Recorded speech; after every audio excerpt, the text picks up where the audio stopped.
All right. Welcome to Rovali's Daily Podcast. It is supposed to be cooler today, I think. I think the high is 89. Just so you know, Joanne, I'm a weatherman too.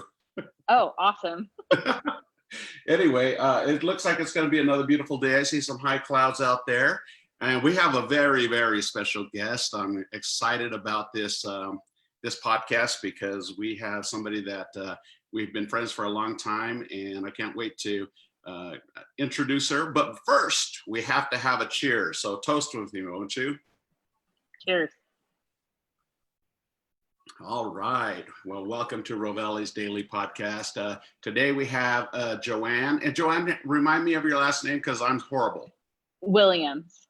Williams. Oh, that's really difficult. No wonder I couldn't remember. Anyway, Joanne, what I normally do is I don't ever do it justice when introducing a person and their business. So what I like to do is let you introduce yourself and also kind of give us a little brief background. And that's not more personal as opposed to business, because we'll get into the business in a minute. But kind of give our listeners and viewers a little bit about your background. Okay, awesome. My name's Joanne Williams, and my husband Dusty and I are the co-owners of Talisman Brewing Company up on 12th and Gibson in Ogden. I was trying to think last night how long you and I have known each other, Alex. I think it's been since like at least 2007, maybe even earlier. When did you guys move down to the 25th Street location? We've been there almost going on 11 years now. Okay, so for about 2 years prior to that, Alex and I met through the Davis Chamber of Commerce. They used to host a networking lunch up at their location off of Highway 193. And so that's kind of how I met him, and then their entire family. Let's see, a little bit about me. We're California natives, made our way to Utah via the Air Force through 4 years in Alaska. And then we came to Utah in 2001. And we just really fell in love with the community and the family-oriented nature of everything. We thought it would be a great place to raise our kids. So we decided to stick around. So we've been here since 2001. Personally, I've kind of dabbled a little bit here and there, and I think everything under the sun. I worked for Marriott for a little while. I worked for Wells Fargo for a little while, worked for Cisco Intermountain Foods, worked for the garbage company. And then when Dusty was getting ready to retire from the Air Force, he had this awesome idea that maybe in his retirement life, he wanted to make beer and bring it to the fine people of Ogden. So now I work full-time for FedEx, and then help with more of the operational and all of the paperwork that we have to do over here at Talisman. And then he is the one that gets to take credit for all of the fantastic beer that people get to taste. So Exactly. Well, and I have to vouch for Joanne. She's probably one of the most connected people that I've met as far as networking goes, because she knows. I thought I knew a lot of people, but she knows a lot of people, and so she's built really great business relationships throughout the years, and she's maintained even she's not using or working at the places that she just listed. She's still friends with a lot of those folks, because that's the type of people her and Dustin. Dusty, yeah, Dusty. Well, I mean, legally, I guess it's Dustin, but the only people that call him that is when he's in trouble, right? So, okay. But they're great people, super friendly, and we've had a great relationship over the years. But that's not the reason why I invited her on the podcast. The reason I invited her is because they make a fantastic beer. And we've been talking, most of the podcasts when I have guests on are locally owned businesses or artists or musicians, you name it, but it has to do with our community. And I believe that Talisman Brewery is a vital part of the community. They bring a lot to the table. And so that's the main reason why I wanted to introduce Joanne to all you guys and Talisman Brewery. So tell us a little bit about how this whole thing got started.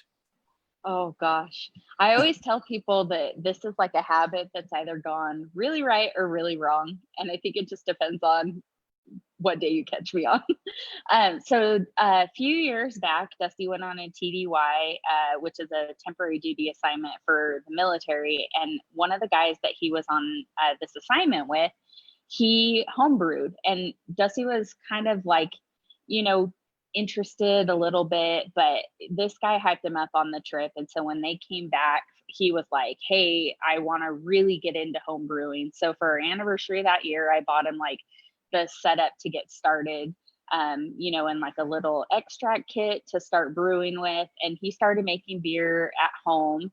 And it turned out to be really good. I've always heard like kind of horror stories. Oh, I home brew, and it's like, don't taste the beer. It tastes really gross. But from the very get go, he just like was very intricate with the process and he was enjoying it. So he switched from that to all grain brewing. And then the next thing I knew, he'd been brewing for a few years, and we had people like, hey, can Dustin make me a special beer for my wedding? Hey, can you bring a special beer to the company Christmas party? And then he was like kind of teetering on that.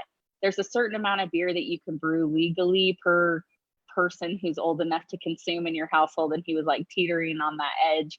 And so we were getting ready for him to retire, and we had gone and visited my mom out in California, and there was this tiny little brewery called Bang the Drum in San Luis Obispo, California. And they have kind of a cool model because they're a 1-barrel brewing system, so basically 31 gallons at a time. They hook up their taps in the morning. If you don't get there right away, you won't get to taste everything before they run out. When they run out, they close the doors for the day, and that's that. And they just rotate their flavors every day. I thought it was kind of a cool concept. He's like, what if we did something like that in Utah? You know, kind of craft beer is kind of on the rise. People are getting more, you know, involved in it. When I retire, that could be like something that, you know, I do for a living. And I kind of started crunching. I'm a numbers person, so I kind of started crunching the numbers, and I was like, okay, this is never going to work in Utah because the licensing is way too expensive here compared to other places. You know, and so I just told him, like, look, if you really wanted to pursue this as like a glorified hobby, like this is the size that you would need to be break even. And so we kind of started talking around that. And then Dusty plays fantasy football with James Fowler that owns Sugar House Distillery down in Salt Lake. And so we'd been kind of teetering on this idea, and then they go to the fantasy football draft, and he takes some of his beer, and James is like, dude, just open the brewery. You got this. I'll show you exactly how to do it. I'll help you every step of the way. And so I feel like I always tell James it's his fault. He strong-armed me into this. You know, one fantasy football draft and a few beers in, and the next thing I know, I'm opening a brewery. But no, in all honesty, it was something that Dusty definitely had a huge passion for, and I supported him because I felt like he made a phenomenal product at home. I could only imagine what he was going to put out to the public when he could actually do that.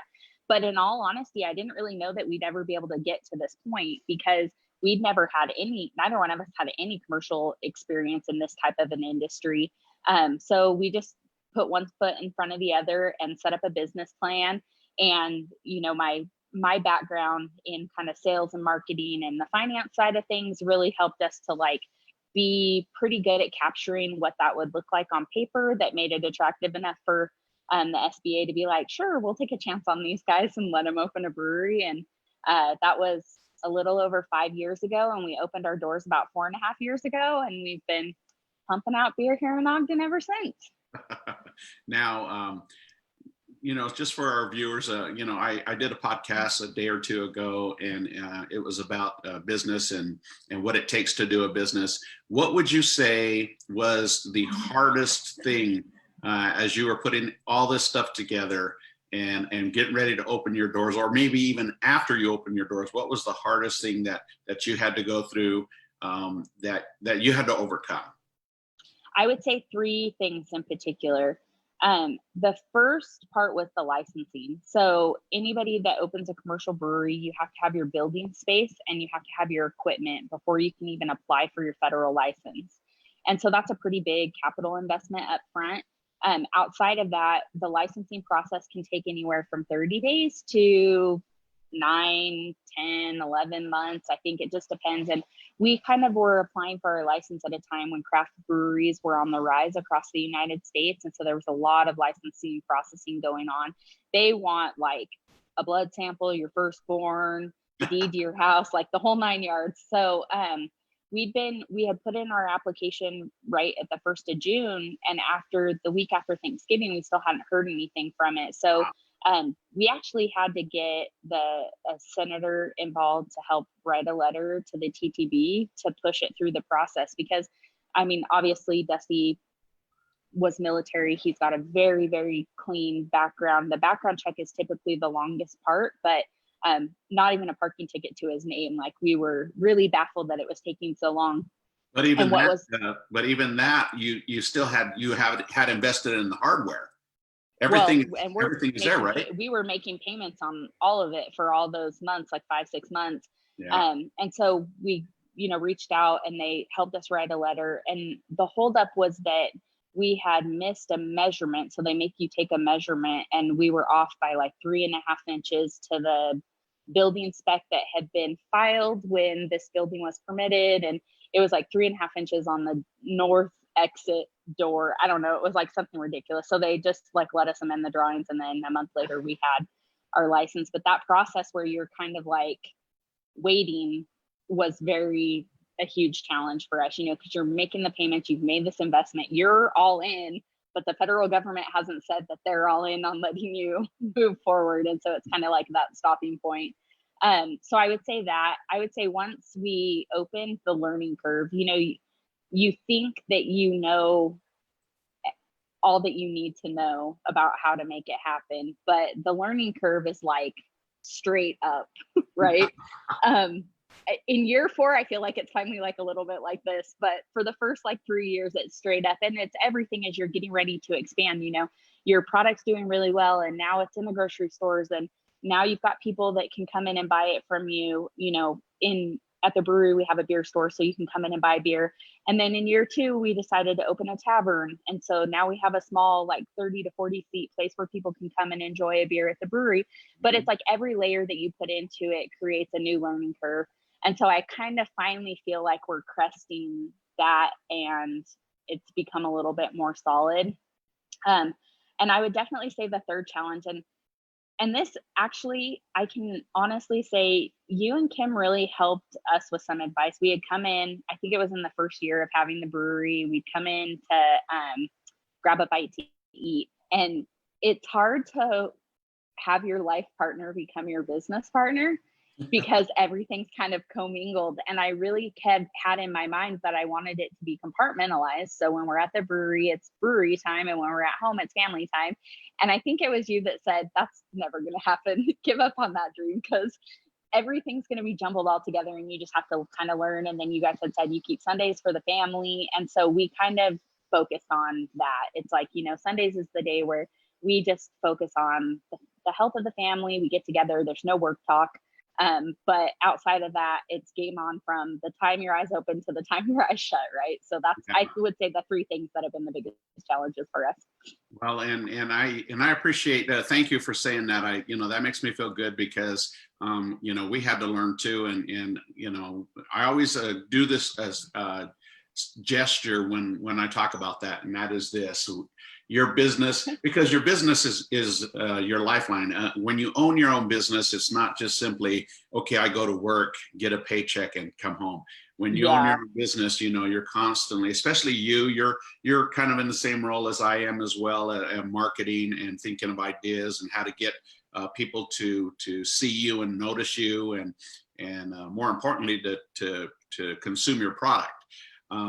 So you're always thinking, and but I agree with you also that Sunday, that's why people, a lot of times, these holidays fall on Sunday, Mother's Day and that kind of a thing, and Easter, and we're always closed.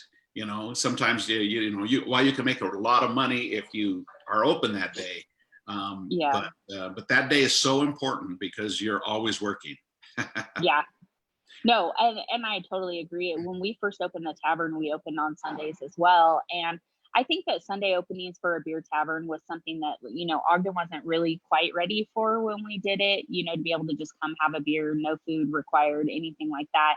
So we had our hit and miss days. We ran that for about a year before we decided that it's like, even for our employees, it's nice for them to have one day where they don't have to worry about, if someone gets sick, someone else has to cover. Like, there's just all this ebb and flow for having a business. And I think that for us, the decision to close on Sundays, yes, it does cut the ability to generate a revenue that day, but what it's giving us a day of rest where we can come back rejuvenated and bring those fresh ideas.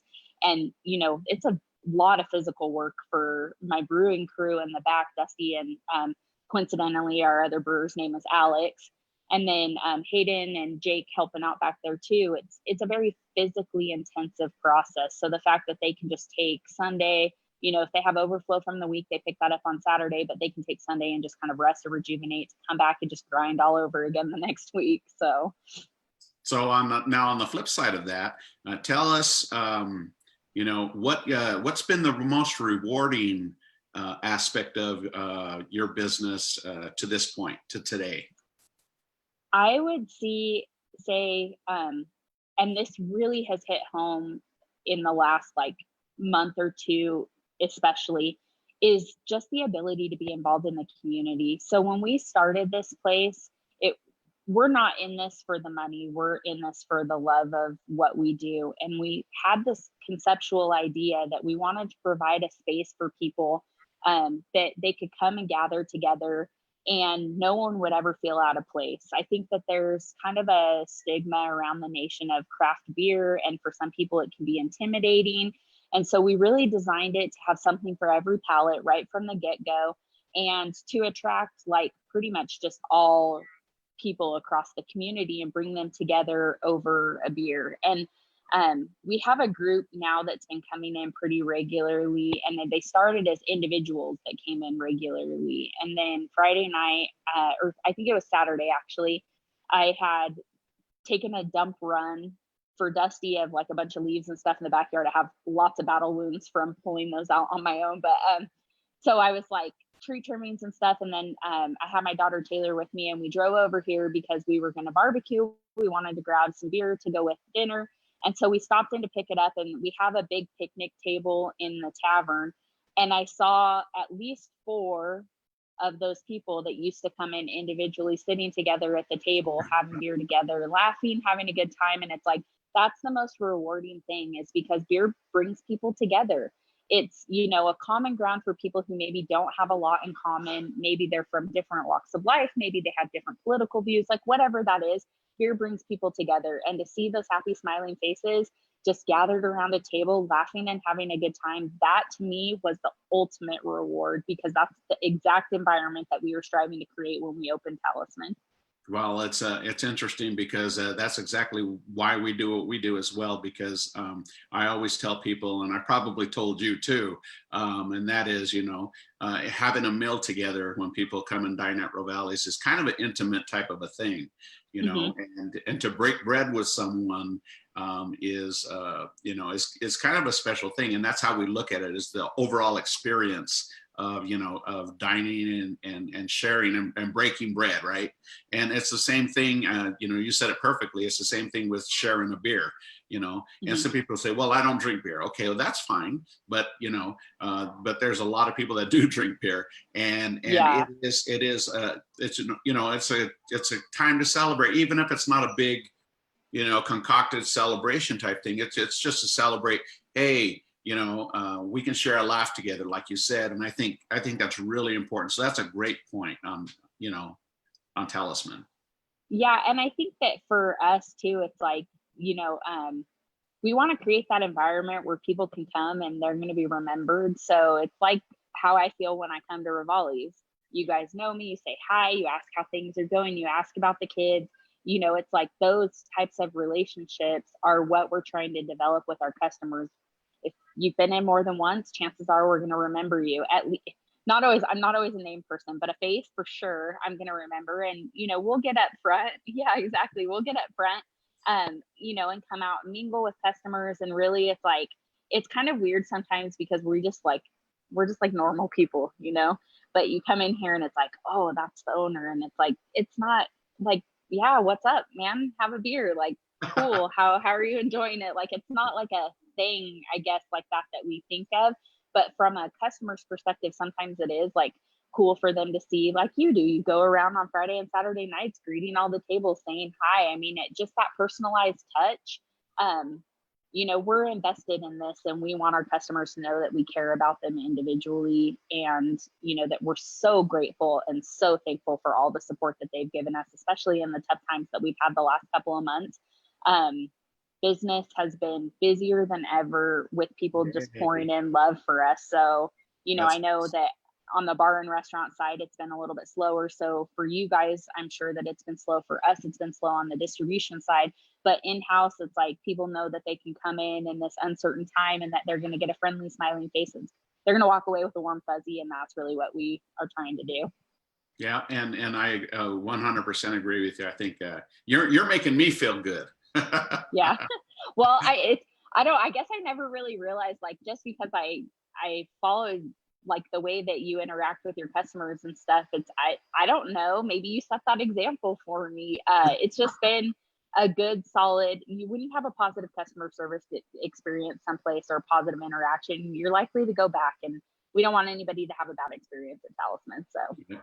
And I love that. I love that philosophy. I think and you do feel it when you go in. I mean, even just picking up beer, not having a cold one, but a business coming in and picking up a beer. Everybody's so friendly there and welcoming, and it's just very, very casual, very cool. Now I want to change direction a little bit, and I want you to tell us about the magic. I want you to tell us about the magic elixir that you guys are making, and kind of give us a brief, without giving, I don't want you giving any secrets away, but give us a brief description of how you brew your beer to the time it goes, you start putting all the ingredients together to your finished product. Okay, so Dusty is the mastermind behind all of the beer. But I always say it's blood, sweat, and beer, right? So that's what we've poured into this place. But down to the water profile for every beer has its own water profile. We have a great water system here. We use reverse osmosis and carbon filter, and he will tweak the water profile of the beer, because the water is the base for everything. So if you start with an off flavor in your water, then you're going to get an off flavor in your beer. It's just inevitable. So he starts with that process. Typically, like, we prep for brewing the day before we brew. So today's a brew day, and if we have time, I'll kind of just do a quick walkthrough before we go. It's noisy back there, so just because it's a brew day, but Alex is back there. I think he's making Killer Grove today. So what we do is we start with the water. So the night before, they know what they're going to brew the next day. They'll mill the grain for it. We have a grist case that it gets held in overnight, and then they'll tweak the water profile so that what's in the hot liquor tank prepping for brew is exactly what they want. Then from there, they will do a process that's called mashing in, where they add the grain and they hydrate it with hot water, and then they kind of steep it for like an hour. I would say like tea is kind of the biggest thing that I can equate it to. So it just sits in this big, like 250 gallon, like drum of steel, and just kind of like sits in the water. And what that does is it allows the fermentable sugars to kind of be brought out from the grain that they've cracked the night before. And so those fermentable sugars are what creates the alcohol content later, along with yeast in the beer. So we transfer that after it's steeped and it's gotten to exactly where they need it to be. At that point, they'll also add back in minerals. So if you strip the water of anything, like I always use the Creation as an example. It's a German Hefeweizen that we make. So it's a true German flavor. We use German malts, German yeast. He replicates the water profile from Munich, Germany when he brews it. So he'll actually strip out all the minerals that are, more notorious to this area, because we have our water tested so that we kind of know what's in it. So he'll strip everything out, and then he'll add back in minerals to kind of replicate what the water would be like if you were in that region of Germany when he brews the beer. And I think that that's where it kind of gets a little beer nerdy, right? So Dusty really is intricate with every process that he's doing. And so I think that from that perspective, that's where we get a lot of awesome flavor out of our beers, because I'm trying to find the polite way to say this. He has what I would consider a super palate. So extra taste buds on the tongue. That's like a real thing. I mean, obviously we've never had Oh yeah. his taste buds counted or anything, but he can taste off flavors or things that just don't taste right well before typically the rest of us can. And so he really like is very intricate with the process because he will not put out a product that doesn't meet his Well, quality spec. it sounds like he Yeah. is. He's actually part of the process. Yeah, I think You so. stick So Dusty in there somewhere. yeah, exactly. So I So want to tell you though, I want to tell you something. As you were describing this, I have an idea for a T-shirt for you guys. mm, A great let's big, hear it. a great big cracked grain with the talisman circle, and it's open because that's where the magic is. Yes, that would be great. That would be great. Actually, we're trying to like kind of revamp some of our swag. We've been doing the same stuff from the beginning, but now that we have like more hands on deck, it's a lot easier to kind of focus on some of that stuff. But so in that, then they transfer to the boil kettle and they'll bring, you know, everything up to temperature, bring it to boil. That's where they add their hops or any spices or additional ingredients. It really just depends on what you're brewing, what goes into it. For most of the beers, it's just going to be hops that go in at the boil. When we brew specialty beers like the gingerbread stout at wintertime, or when the girls of Talisman brew the witch's brew for the October release, there's more that kind of goes into the boil process, but typically it's just you know, the hops, bittering hops or aroma, flavor, whatever you're looking to get out of it, that's where they add it. From there, they'll whirlpool it to get all of the like hop like residue in a big cone so that it's not coming into the beer when they transfer it for fermentation. When they transfer it, they add in yeast and oxygen, a little bit of oxygen to like help the yeast be happy, I guess is the best way to put it. And then it ferments for anywhere between 3 to 7 days is what we've seen on average.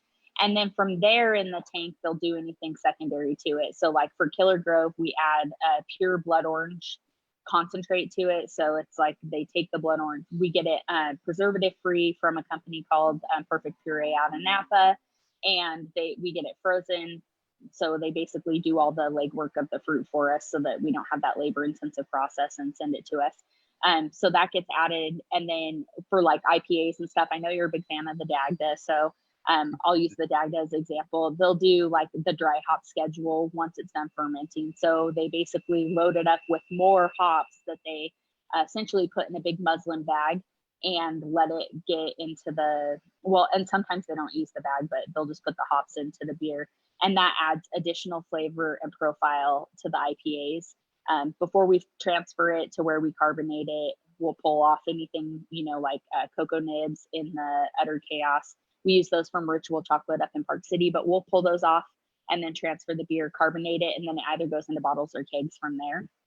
So I would say really the magic is in the recipe development and the cleanliness of their processes in the back. I mean, you think brewing, I think it's like 95% cleaning and 5% the fun parts. So Well, I've been and we've been on a couple of tours of your brewery, and man, that place is immaculate. You know. Yeah, they do a really, really, really good job in the back of keeping it clean. So yeah, and I don't think I've ever seen shinier tanks, and that tells you a lot right there. Yeah, no, I love this past Friday. So we host a beer yoga and then pound fitness classes in the brewery space in the back. And so this last week was really, really busy week for us, and they didn't have time to clean the tanks before the pound class. And they're like, "What?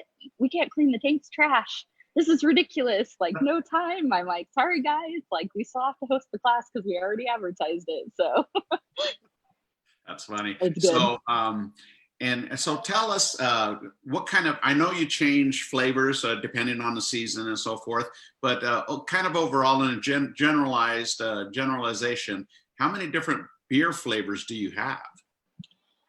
So on average, we have anywhere between 12 and 15 available between bottle and draft at a time. Where you're going to see the highest rotation is going to be on the draft side. We've been doing a lot of small one-off batches. So right now we have a blueberry sour that we're on the very tail end of. We've got a couple of different options for the IPA. So Spindrift is our hazy IPA. That's actually going to be coming to us permanently. We're just waiting for the feds to approve the label.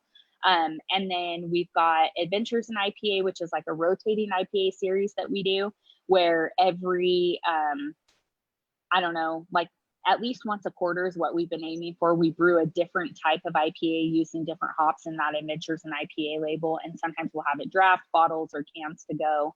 And then for our main lineup, so we started with 5 beers total in our main lineup, and then we quickly added a few other flavors to it. So we have everything from light to dark, hoppy, not hoppy, sour, not sour, everything, barrel aged, non-barrel aged, like everything in between. So we really do try to have something for every palate, because, you know, some people are just beer drinkers. They'll drink anything under the sun and they can appreciate the flavor profile of it. But some people don't like light. Some people don't like dark. Some people don't like hoppy. Some people, you know, there's like all these different caveats to craft beer, right? So we really have something across the spectrum for everyone. Currently, we have 10 flavors available for draft out of our tavern. And, you know, we keep rotating more and more into that, but 10 is our handle capacity up front. And then in the bottle side right now, I think that we've got like maybe 12 different options available, to include the tail end of our gingerbread stout from last year. We have some of that we're on the final amount of our anniversary ale, which was a Flanders style red ale aged in Pinot Noir barrels for 15 months and then allowed to wild sour. So we do some of that specialty stuff. You know, it's a little bit more time consuming in the process, but for the main lineup, you can get a Hefeweizen, a blood orange honey wheat, think like Blue Moon or Shock Top, but 1,000 times better, in my opinion, my humble opinion, I guess. We've got a Scottish style ale, a chocolate milk stout. We've got several different IPAs, Now, section IPA. I was told by Kim to ask you about the lavender. We're waiting. I know she called 2 Fridays ago. So during the summer, we have been producing a lavender honey wheat. Right now, we just have it on draft. We hit kind of a little bit of a snag where we weren't able to give it its own dedicated tank because we had so much stuff going on in the back. So my hopes are that once we get through everything with the hazy IPA, so we did a hazy IPA and a Mexican style lager that are both going to become permanent additions to our lineup. The Mexican style lager is going to be called El Norte, and then the hazy IPA is going to be called Spindrift. And we are just waiting on label approvals for both of those. The recipes are finalized and we're serving them right now, but we're not bottling them yet. And so we needed to kind of get that under control before we could focus on the lavender honey. But I told her, you guys will be the very first ones to know, because I know that Andrea does a lot of baking with the lavender, and it really will complement what you guys are doing over there. So, and it's so good. That's what I we did. We did a Saturday, backflip when we heard you were doing the lavender, and it turned out really good. And I'm hoping for the next round, I'm actually going to be able to use the lady that you guys had referred for the culinary lavender didn't quite have enough that she could get ready for me in time, and we had some left over from the last time that we made it, so we just used that this time. So I'm hoping I'm going to be able to use the little farm up in Eden for the lavender. We try to source as much locally as we can, obviously, because it helps support the local economy. So if we can source the culinary lavender from up in the valley, then we're going to try to do that as well. That's very cool. So and you said you've been in business about 5.5 years now? So we started the planning process about 6 years ago, but we've been doors open for about 4. We opened in April of 2016. So, end of March 2016. So it's been just about a little over 4 years since our doors have been open. Oh, that's really cool. And you've given a ton of information. Talk about a brain dump. That's pretty awesome. I know, sorry. No. It's really good stuff, because you know, so let me ask you this. Most of your customers are they like I don't want to say retail, but like you're selling to businesses, except for when people come into to the shop itself?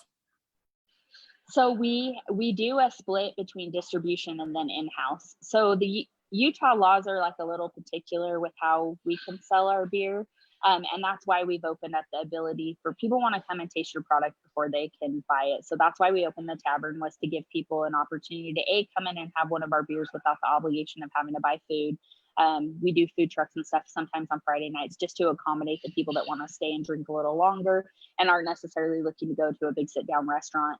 And then we have a bottle shop where we can sell both our high and low ABV products per the state. It's kind of like an extension of the state liquor store. So that's open with the exception of the same holidays that the liquor store would be closed. And then we sell wholesale to our distribution that services bars and restaurants like yourselves. You have the ability to buy direct from us, but if you're going to do kegs or anything, we just run that all through distribution so they can maintain your lines for you and do all of that stuff. And then we do bottles also to bars and restaurants as well as retail. So Harmon, Smith's, Associated Foods, stores, Winco, they all carry our product. I think that that's kind of the hard part is, you know, our placement to grocery went really quickly. And so people were seeing Talisman and they just probably got this impression that we were like this much larger operation, but we're really not. We're like a staff of like 6 or 7 people, including Dusty and myself, and you know, a much smaller operation than a lot of the breweries here in Utah, even the other 2 here in the Ogden area. You know, we just keep it really small and as local as we can. Excellent. Well, can we take like a real quick, in fact, what I'd like to do is if we could just take a walkthrough so the viewers can see your operation in the back.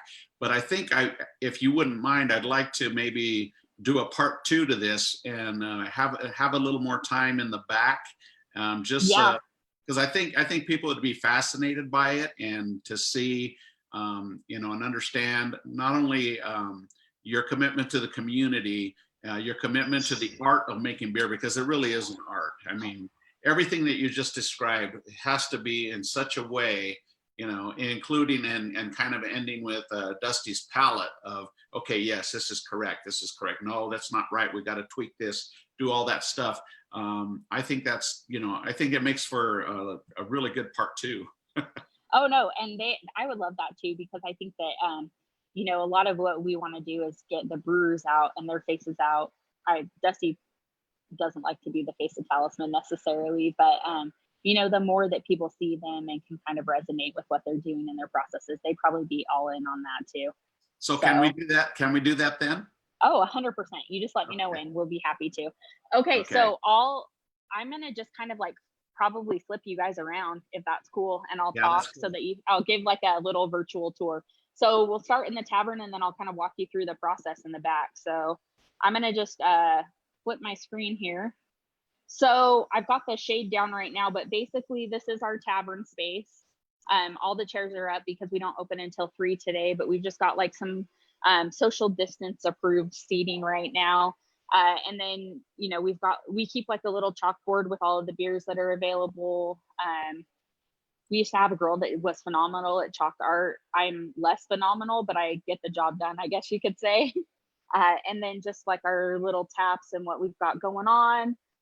So when you come in to Talisman, you basically come in the front door and it splits. So this is what you walk into. And to the left, you have the tavern space, but then to the right, you have our bottle shop. So we're running a little low on merchandise right now. We have an order out, but we just have like a little shop. We retail all of our flavors in the cooler. We keep everything cold, literally from the time that it's packaged until then. So, and then back where the magic happens. So this is basically our brewing space. So the process starts over in our grain room, and we have a whole other side of the brewery that's storage. We won't get into that, but this is where they mill it and they transfer it via the auger line over into this silver tank that's called our hopper. And in the silver tank, that's where we kind of stage it overnight. And then the morning of the brew, they'll feed it through the auger tube into the mash tun. This is where I was telling you the process happens, where they kind of like steep it like tea to bring out the fermentable sugars. This is just hot water storage. So basically about 300 gallons of hot water that we keep at the brewing temperature that we need. And then they're in the middle of a brew today. So cold liquor storage right in front of us. This is the brew kettle. So they've got stuff going on right now. Like I said, I think they're making Killer Grove today, 14 barrels of it. So Alex over here has been here since like 5:30 this morning. And then Dusty to the right just got here. He'll take over the second half of it. And it'll be roughly a 13 to 14-hour day for these guys from start to finish to make the process happen. So after all of the brewing, then they'll transfer it into one of these tanks back here, which is our fermenting tank. And it'll ferment out for a few days. You can see we kind of keep them with all of the different, like Coming and Hop. We've got Killer Grove or the Gosa in there right now, Utter Chaos. We finish it with the carbonation tank. So all of our tanks have like kind of weird, funky names, but it's over, obviously. The last step in the process before it hits the kegs or bottles. And then you can kind of see this area over here is they're working on doing some labeling. We just had some storage of the bottles. They have a packaging day tomorrow, and so they're getting ready for that. So Wow. That's pretty much the process from start to finish back here. So Well, that you've grown since the last time I took a tour. yeah, I think that we started with just 5 tanks, 2 of the tall tanks and 3 of the short ones. And then in the first year, we added 2 additional tanks. And then fall of last year, we added 3 more tanks. And that put us at the ability to not get bottlenecked in our tanks. And so it's been a pretty good size for us. But I would say that probably within the next year, we'll be looking to add another tank or 2. We have some opportunities this year for growth that we're just starting to scratch the surface with. So that will probably increase our capacity, and we're excited about what it means for Talisman. So excellent. Well, thank you so much for your time. You've given us you're so much very information. welcome. I'll reach out to you after the podcast, and we'll schedule a part 2, because I think it's so interesting. I think a lot of the viewers would love to, talk to your brewers and just kind of get, even have a sit down, and a virtual taste testing would be pretty cool. Oh yeah, we would love it. 100%. We love to do that stuff. So just let us know, and we'll be happy to come on board. That means I would have to be on site. You've got it, Alex. Anything you want. Oh, if you want to, Dusty said that he wants to say hi really quick. Hey, what's up, Alex? How are you? How you doing, man? So the operation is looking fantastic. I got to tell you, Joanne. Here, I'm going to share an earbud with him really quick because he couldn't hear you. There we go. Hey, Dusty, I got to tell you, Joanne killed it. She's a great representative. I know she's your partner and your wife and all that good stuff, but what a great representative for Talisman Brewery. We want to do, I just asked her if we could do a part 2, because there's so much information. And just the way that you guys are doing your business, I think the community would be super interested in that. Awesome. We'd love it. Thanks for having us on, or having her on, I guess. But All right. it's all good. She's the best one to represent it. So good seeing you, Alex. Good to see you, man. All right. All right. Okay, I'm going to let you go. And if you guys that are viewing would stick with me, I'll give you our features today at Rovali's. Joanne, again, thank you once again for an amazing interview. It was a lot of fun, and I can't wait to do part 2. All right. Sounds great. Thanks, Alex. Have a great day. Bye-bye. See ya. All right, you guys, let's see what we got here. So we've been dealing with Talisman Brewery ever since they've opened, pretty much. And we're excited. We're waiting for the lavender honey wheat beer. So hopefully that'll be coming soon, because we do specialize in lavender, and I thought that would be a great, well, actually Kim thought it would be a great addition to our beer lineup as well. So don't forget, we do have 12 beers on tap, and we have a full bar, full cappuccino bar as well. A lot of people don't know that. We do lattes, espresso, and our coffee, we're going to stay on the drink angle of this. Our coffee is a 3-bean original blend for Rovali's only. Nobody else has our blend but us, and it is a really, really great coffee. So we're using those same beans for our espresso and so on and so forth. Let's see what else we have. So today I want to feature our 2 desserts today. We have the honey butter cake. That one is just going over like swell. And I haven't said swell in forever. That's going over swell. And our mint chocolate chip cake. So stop by for lunch or dinner today and see us. And don't forget, stay tuned for part 2.